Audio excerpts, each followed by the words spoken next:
Friends, listen, if Israel gets their way, they're pushing us to world war. Look, I was not a fan of Barack Obama and John Kerry, but I will give them credit for one thing. I would say thank God that Barack Obama and Benjamin Netanyahu did not like each other.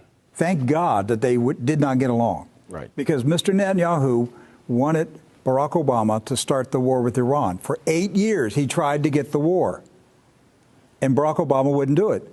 Barack Obama is not the type of guy who wants to have a war. He loves a revolution. He likes revolutions, not wars. You know why?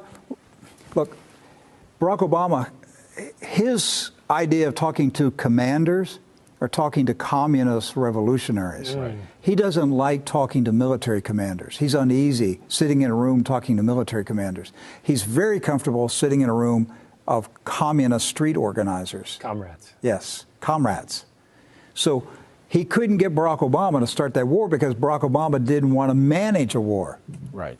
Now, if he'd asked him to start a revolution, sure, I'll get a revolution going. He was good at that, and he did. It was called the Arab Spring. Yes. That was an Obama production financed by George Soros. He loved it. And everything going on in Syria today, to this day, was a production of President Obama and Hillary Clinton. So that's the most that they got out of Barack Obama was the Arab Spring. So he couldn't get Obama to pull the trigger and go to war.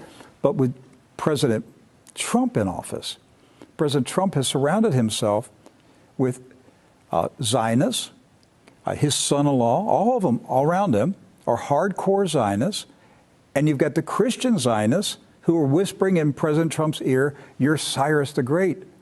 Your name in gematria is connected to the Jewish Messiah. You've entered into immortality. You're going to build the third temple." This is what the Christian Zionists are saying to President Trump. Right. That's correct. And they're moving him. He's being managed. Benjamin Netanyahu's got these little Christian Zionists right there in his hand doing anything he tells them to do. He knows they influence the president. Yes. And so President Trump is being led into this war. That's why we have to pray that President Trump does not fall in this trap. But right now, he's waist deep in it right now. And we're dangerously close to bombing Syria. And that attack on Syria could end in a confrontation with Russian troops, which would lead to an all-out war.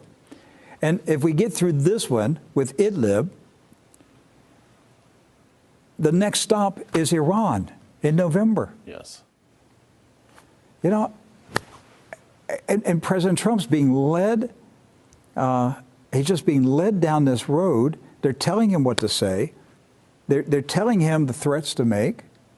And he's so busy fighting off the attack. Who's the same people are attacking him. Yes. We're keeping They're him attacking occupied. him and leading him at the same time. It's pressure from both sides. From both sides.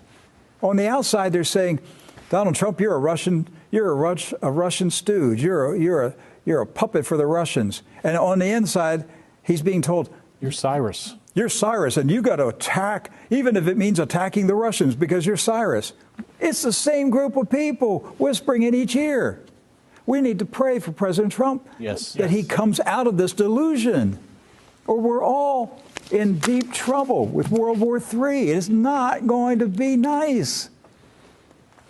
1 billion people could die. You can't manage a world war with nuclear weapons. And who is behind this? Israel. Israel's pushing the world to the brink of calamity so that they can take out their Arab neighbors, and weaken them and then eventually claim the land as part of Greater Israel. They're treating them like their own nations now. They want those countries. Yes, they're after it. So that's where we're at right now. And so I hope this makes sense to you. I hope this showing you the timeline as it's the same propaganda. And we could have gone 3 hours today. Oh, really? We had to cut it off. We had to cut it off, didn't we? Yes.